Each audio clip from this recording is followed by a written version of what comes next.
বিশ্বকাপ মানেই শুধু মাঠের লড়াই নয়, কোটি ভক্তের আবেগ আর সুরের এক মহাযজ্ঞ। আর সেই উৎসবের মঞ্চে আবারও ফিরছেন 2010 বিশ্বকাপ মাতানো কণ্ঠশিল্পী শাকিরা।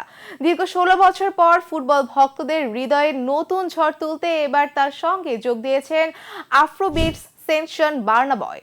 2026 বিশ্বকাপকে সামনে রেখে তাদের নতুন গান দায় দায় ইতিমধ্যেই বিশ্বজুড়ে কৌতূহলের কেন্দ্রবিন্দুতে পরিণত হয়েছে।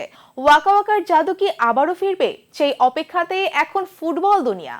স্থানীয় সময় শুক্রবার আনুষ্ঠানিকভাবে গানটির ঘোষণা দেয় ফিফা। আয়োজক দেশ যুক্তরাষ্ট্র, কানাডা ও মেক্সিকোকে সামনে রেখে তৈরি হওয়া এই গান আগামী 14 মে বিশ্বব্যাপী মুক্তি পাওয়ার কথা রয়েছে। টুর্নামেন্ট শুরুর 1 বছরেরও বেশি সময় আগে থেকেই গানটি নিয়ে তৈরি হয়েছে ব্যাপক উন্মাদনা। বিশ্বকাপের অফিসিয়াল সঙ্গীত বরাবরই ফুটবল ইতিহাসের গুরুত্বপূর্ণ অংশ হয়ে থেকেছে। আর সেই তালিকায় অন্যতম সফল নাম Waka Waka this time for Africa. 2010 সালে দক্ষিণ আফ্রিকা বিশ্বকাপে শাকিরার সেই গান শুধু স্টেডিয়ামেই নয়, বিশ্বজুড়ে কোটি মানুষের প্লেলিস্টে জায়গা করে নিয়েছিল। এবারও সেই পুরনো স্মৃতি ফিরিয়ে আনতেই যেন নতুন মিশনে নেমেছে এই কলম্বিয়ান তারকা। অন্যদিকে গ্র্যামিজয়ী নাইজেরিয়ান শিল্পী বার্না বয় তার আফ্রোবিটস, ড্যান্সহল ও রেগে ঘরানার স্বতন্ত্র সুর দিয়ে গানটিতে যোগ করেছেন সমসাময়িক আফ্রিকান আবহ।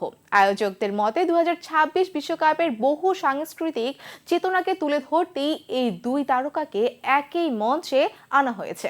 ফুটবল প্রেমীদের প্রত্যাশা দায় দেয় শুধু একটি থিম সং হিসেবেই নয়, বরং আগামী বিশ্বকাপের আবেগ ও উদযাপনের প্রতীক হিসেবেও জায়গা করে নেবে বিশ্বজুড়ে।